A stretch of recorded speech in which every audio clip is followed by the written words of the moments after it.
Today, in a stunning upset, Donald J. Trump has returned to the White House. These headlines are reverberating around the globe, sparking a maelstrom of controversy and speculation. Allegations of vote manipulation through artificial intelligence and state-level suppression have ignited a firestorm of debate, bringing into sharp focus the fragility of our democratic institutions. In the midst of this chaos, our attention shifts to the Oval Office, where the man of the hour, now 79 years old, sits. Trump, visibly aged but with eyes as sharp as ever, is surrounded by his inner circle. The air is thick with tension and anticipation as they prepare to embark on a path that could alter the course of history. "We have 4 years, Trump begins, his voice steady and resolute. "No more mistakes. We're rewriting everything, starting tonight." His words echo ominously in the room, a chilling testament to the sheer magnitude of power now concentrated in his hands. His advisor, a figure shadowed in the background, responds. "The Supreme Court is ready. Congress, mostly cleaned out." The words hang in the air, heavy with the weight of their implications. The checks and balances, the pillars of our democratic system, seem to be teetering on the brink. Trump listens, a thin smile playing on his lips. He leans back in his chair, the gravity of his position palpable. His next words are delivered with a cold, calculated precision that sends a shiver down the spine. "Good," he says, his gaze fixed on the horizon beyond the Oval Office. "Time for real power."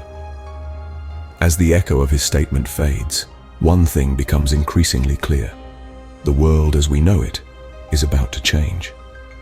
The course of this new term is shrouded in uncertainty, the stakes higher than they've ever been. The world watches, holding its breath, as the Trump era dawns again. Imagine, if you will, a moment where the rumble of military vehicles becomes the morning alarm.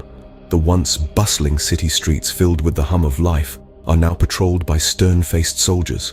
Our democracy, our freedom, is replaced with an iron-fisted rule. This is the new reality, the new America. In a shocking move, the Supreme Court, the supposed guardians of justice, declare martial executive power to be legal. This sets the stage for a series of events that will change the nation forever. The world watches, horrified, as ICE and federal agents raid media outlets, silencing the voices of truth and dissent. The free press, once the beacon of our democracy, is shackled and gagged, their words of warning stifled. As if this isn't enough, the American Purity Act passes. It's a piece of legislation that strips immigrants and dissenters of their rights, casting aside the ideals that America was built upon. The melting pot is no more. In the midst of this chaos, Eleanor Mason, an ex-CIA analyst, watches from a safe house. She's a woman in her 40s, calm but determined. She's seen the world at its worst, but this is something else. She scans encrypted files on a laptop, her eyes flickering over the damning evidence of the new regime's true intentions. The realization dawns on her, the weight of her past actions pressing down on her. Eleanor had been a part of this system. She had helped build the machine that now threatened to crush the very freedoms she held dear. But Eleanor is not one to sit idly by to watch as her nation crumbles. In the face of tyranny, Eleanor makes a vow to use her knowledge, her skills to dismantle the system she once helped construct. She won't just stand by and watch. Instead, she will fight. She will resist. Her voice rings out, echoing in the silence of the safe house.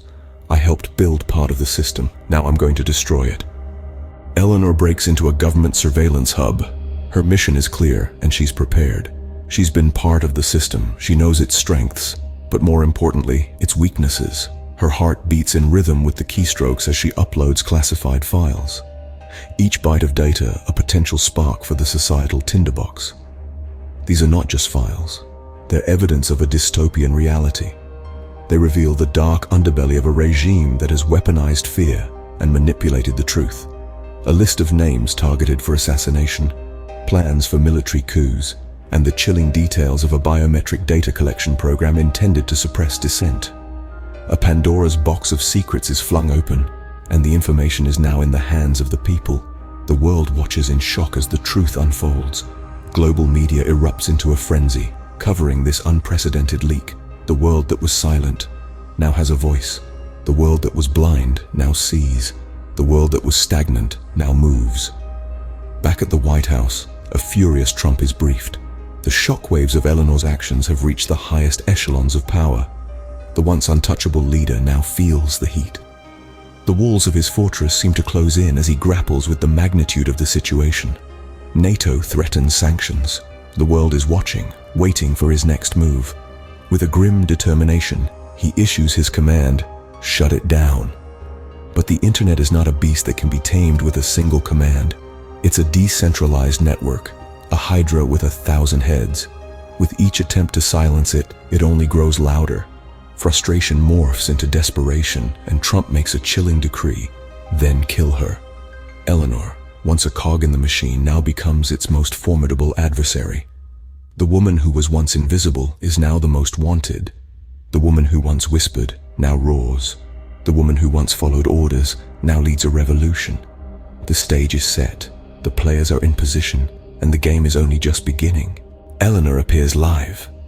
Her face, a beacon of hope amidst the darkness, fills the screen. A former insider, she knows the system from within. Her voice, calm and resolute, resonates with the urgency of the moment.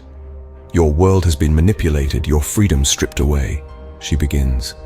"The system you once trusted has been hijacked, twisted into a tool of oppression." The images of cities under martial law, of families torn apart, of a nation on the brink have become all too familiar. But Eleanor's voice cuts through the despair. She offers not just an indictment of those in power, but a call to action. "It's time to reclaim your rights, your freedoms, your country," she urges. "We've seen what happens when we sit back, when we let fear dictate our decisions. It's time to choose courage over comfort, action over apathy." Her words echo through living rooms, across social media, whispered in hushed conversations. They are the spark that lights the fuse, the rallying cry for those who've been silenced for too long. As her message travels, the nation stirs. Protests erupt in city squares, on college campuses, in front of government buildings. The people, once divided, find solidarity in their shared struggle. They rise up, their voices joining in a chorus of dissent. But the response is swift and brutal. The National Guard splits, torn between duty and conscience. Some stand with the people, their shields raised not against them, but beside them. Others follow orders, their actions stoking the flames of chaos. Yet amidst the smoke and sirens, a transformation is taking place. A nation, once complacent, is finding its voice, its power. The people, once spectators, are becoming the authors of their own destiny. Eleanor's final words linger in the air, a reminder of the stakes, a promise of what's to come. "Rise up," she implores, "before there's nothing left." Trump alone, silent. Our protagonist, the once omnipotent and unassailable leader, is now isolated in the hollowed halls of the White House. The world outside, no longer recognizable, is drenched in chaos and the cries of a nation in turmoil. Without his advisors, without his sycophants, he's just a man. An old man caught in the eye of a storm he himself has whipped up. The once vibrant Oval Office, a testament to his power, now feels like a mausoleum preserving the remnants of his reign. As he sits there, brooding, a distant rumble breaks the eerie silence. An explosion. The shockwave sweeps across the city, reaching the very heart of the nation's power. The tremors shake the foundations of the White House, rattling the fixtures, the furniture, the very bones of the building. And then, like a guillotine blade falling, his portrait detaches from the wall. The symbolic fall is deafening in its silence. The man who once held the world in the palm of his hand now watches as his legacy crumbles, reduced to dust and debris. His reign, once seemingly invincible, is now just a memory, as fleeting as the dust motes dancing in the golden rays of the setting sun. But let's not be mistaken. This isn't just the fall of a man, it's the fall of an era, the collapse of a system that allowed for such a man to rise. It's the fall of complacency, of silence, of turning a blind eye to the erosion of principles that once held a nation together. In the end, it wasn't one man. It was a nation that chose silence. It was the collective hush of millions, choosing comfort over confrontation, choosing to ignore the signs until the cliff edge was underfoot. The fall was inevitable, the damage irreparable. But as the dust settles, there is a chance, a hope for change. A hope that the echoes of this fall will be a wake-up call for the silent. A reminder that their voice, their action, their choice can and will shape their future.